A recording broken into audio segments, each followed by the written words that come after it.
Yesu asifiwe na kukaribisha mwana wa Mungu siku ya leo, ikiwa ni siku nyingine ambayo Mungu ametupa kibali cha kuweza kuwa hai. Ninakukaribisha sana katika somo la siku ya leo. Somo la leo tutaenda kuangalia kwa habari ya siri 7 ambazo zimefunuliwa katika Agano Jipya, kwenye Agano Jipya. Wakati wa Agano la Kale manabii walitabiri na waliweza kujua siri mbalimbali ambazo kwamba zitatokea wakati huo, lakini hawakuweza kutambua au hazikuweza kutokea kwa wakati huo.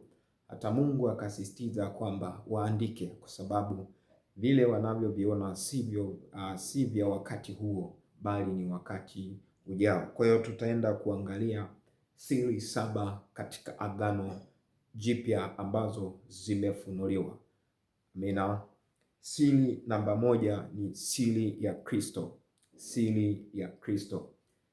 Siri ya Kristo ni mpango wa Mungu wa wokovu uliokuwa umejificha tangu zamani, lakini sasa umefunuliwa kupitia Yesu Kristo. Kwa hiyo ulikuwa ni mpango wa Mungu wa wokovu kwetu uliokuwa umefichwa tangu zamani, lakini sasa umefunuliwa kupitia Yesu Kristo.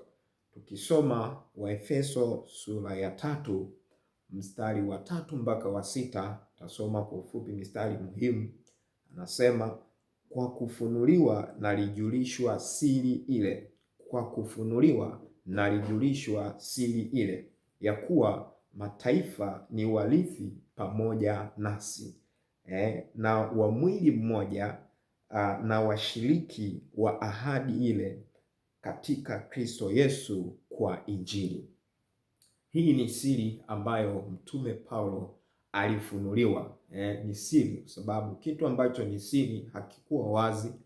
Hata wakati wa mitume wale wengine hiki kitu hakikuwa wazi vile kama walivyokuwa wanajua, kama Paulo alivyopewa hii siri ya kwamba mataifa ni warithi pamoja na taifa la Israeli, kwa sababu Israeli au Wayahudi walijua ya kwamba Yesu amekuja kwa ajili yao tu, hajaja kwa ajili ya dunia nzima. Kwa hiyo wakawa na mtazamo huo ya kwamba amekuja kwa ajili yao, kwa ajili ya kuokoa wao tu peke yao, lakini haikuwa hivyo. Mpango wa Mungu ni kwamba kumuokoa kila mtu, mwanadamu yoyote, iwe ni kwa kabila, iwe lugha, iwe ni chochote kile, lazima alikuwa ni kwamba ni mpango wa Mungu aje kumkomboa mwanadamu. Kwa nini hii ni siri? Kwa sababu hata wakati Petro, tunamfahamu mtumishi wa Mungu anaitwa Petro. Petro alikuwa ni mtume mkubwa sana wakati wa Yesu, hata alipoliacha kanisa alikabidhi kwake, lakini alikuwa hajajua hii siri ya kwamba Yesu alikuja pia hata kwa mataifa. Wakati mmoja ukisoma Matendo sura ya 10 pale, utasoma kwa wakati wako, inaelezea vizuri. Alipatwa na njaa wakati wa saa 6. Alipopatwa na njaa akaenda kuomba na roho yake ikazimia. Roho yake ilipozimia, maono yakatokea mbinguni, mbingu zikafunguka. Mbingu zilipofunguka akaona chombo kinashuka, kina kila aina ya wanyama. Katika yale maono akaambiwa kwamba inuka uchinje ule. Akasema, Bwana, siwezi nikala vitu ambavyo ni najisi. Lakini Mungu akamtokea tena kwa sauti nyingine akamwambia, vilivyotakaswa na Bwana usiviite kuwa nini? Kuwa najisi. Sasa haya maono ambayo alikuwa anayaona, katika tafsiri yake ilikuwa inaonyesha kwamba injili pia inatakiwa iwaendee hata nini? Hata mataifa. Wakati huo sura ya 10 hiyo mstari wa 1 pale, palikuwa na mtu mmoja alikuwa anaitwa Kornelio. Huyu naye mbingu zilipofunguka wakati wa saa 9 alasiri, malaika akamtokea akamwambia ya kwamba sala zako na sadaka zako zimekumbukwa, zimefika mbinguni, lakini zimekuwa ukumbusho mbinguni. Basi peleka watu Yafa ili wakamlete Petro, atakueleza yale ya kupasayo. Kwa hiyo ilikuwa ni vigumu kwa Petro kwenda kwa Kornelio kama si Roho wa Bwana, kama si Mungu aliyemfunulia, aliyekuja katika hali ya maono, Petro asingeenda. akaenda kuhubiria, wakapokea Roho Mtakatifu. Na wao wakabatizwa, wakaona wananena. Petro akashangaa sana kwamba hata mataifa wananena kwa lugha. Kwa hiyo akashangaa sana, umeona. Sasa ikawa ni vigumu pia hata kurudi kwa wenzake. Kwa nini alienda kwa mataifa? Kwa sababu ilikuwa si desturi, ni kama wanawatenga watu ambao si kabila moja pamoja nao, kwa hiyo walikuwa wanawatenga. Sasa hawakutambua. Petro aliishi na Yesu, lakini hakutambua kwamba Yesu amekuja kwa ajili ya watu wote. Kwa hiyo tunasema hii ni siri. Paulo peke yake ndiyo akaja akafunuliwa, akasema ya kwamba hii ni siri, kwamba mataifa ni warithi pamoja nasi, warithi pamoja nasi wa ile ahadi ambayo Mungu aliahidi, wakati alimwahidi Ibrahimu, aliahidi kupitia manabii. Kwa hiyo hii siri ya Kristo ilivyofunuliwa, Paulo peke yake ndo akawa ametambua ya kwamba kumbe hata mataifa ni warithi pamoja nasi. Siri ya Kristo, maudhui yake ni nini kwenye hii siri ya Kristo? Maudhui ya siri ya Kristo ni kwamba Yesu Kristo alikuja au ni mwokozi wa dunia yote, si Wayahudi tu au tuseme bali kwamba ni watu fulani. Hapana, Yesu Kristo ni mwokozi wa mataifa yote au wa dunia yote. Maudhui ya pili kwenye hii siri ni kwamba wokovu ni kwa neema na si kwa matendo. Wokovu ni kwa neema au si kwa sheria itokanayo na nini? Na matendo.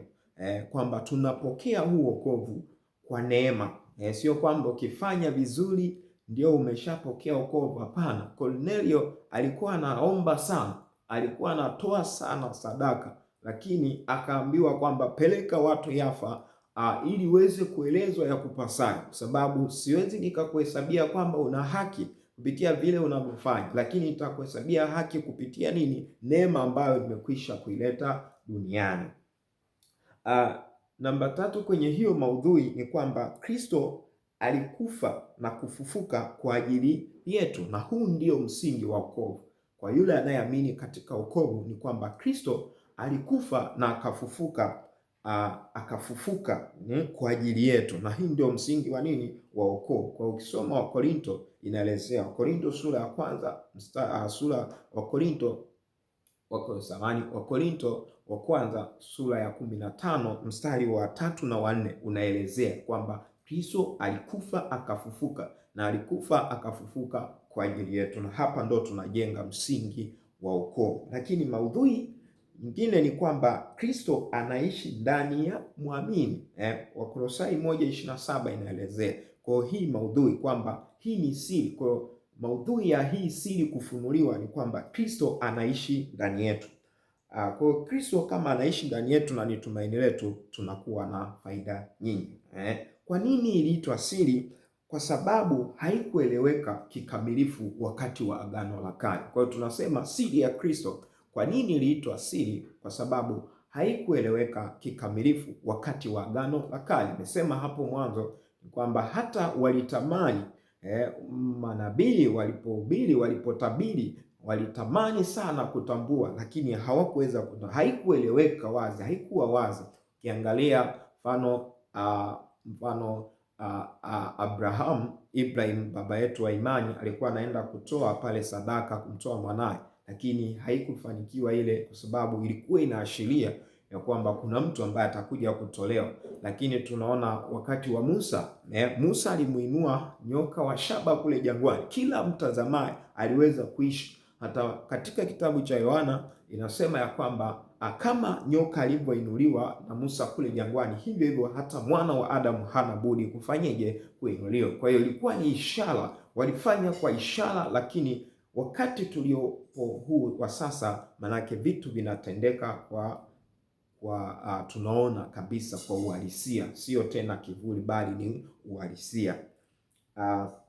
Kingine kwamba kwa nini hii iliitwa siri ni kwa sababu ilifunuliwa baada ya kuja kwa Yesu na kazi ya Roho Mtakatifu. Kwa hiyo hii ni siri kwa sababu imekuja kufunuliwa wakati Yesu alipokuja na kazi ya Roho Mtakatifu, ilipokuja duniani, sasa tunaona hii siri inaweza kufunuliwa, watu wote wanampokea Mungu, si ndivyo? Kingine, kwa nini ni siri? Kwa sababu manabii waliona kwa mbali, lakini hawakujua jinsi itakavyotimia. Waliona kwa mbali, lakini hawakujua jinsi itakavyotimia.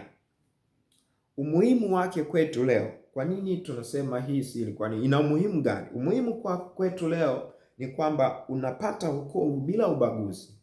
Ingekuwa nyakati zile, ingekuwa tu Israeli kama Mungu alivyokuwa amejichagulia lile taifa, basi tunasema ni Israeli tu. Lakini sasa hizi unapata wokovu bila ubaguzi, kwa kuamini tu unampokea Kristo. Kingine, umuhimu wake ni kwamba unakuwa mwana wa Mungu. Unakuwa mwana wa Mungu. Kingine, unapata uzima wa milele, si ndivyo?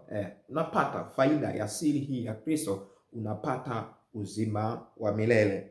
Kingine, unakuwa na uhusiano wa karibu na Mungu kupitia Kristo. Kwa hiyo Yesu Kristo alivyokuja ametupa kurejeza, kwa sababu alikuja kufanya urejesho wa vile ambavyo vilikuwa tumepoteza uhalali pale katika bustani ya Edeni. Sasa alikuja ili kurejesha uhusiano wetu na Mungu ili uwe vizuri, kwa sababu uhusiano wetu na Mungu ulikuwa ni wa shida.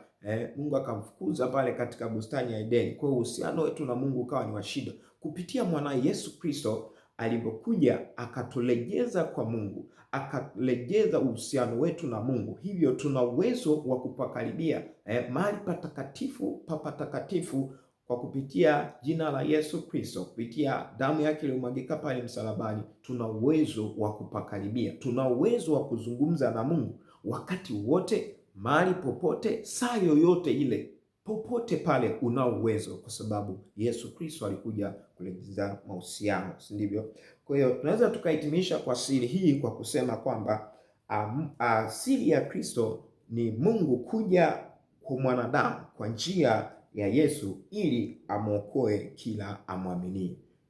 Kwamba Mungu kuja kwa mwanadamu kupitia kwa njia ya Yesu Kristo ili amwokoe kila amwamini. Kwa imekuwa ni kama ni siri ambayo imefunuliwa baada ya ujio wa Yesu, imefunuliwa na sasa tunaijua.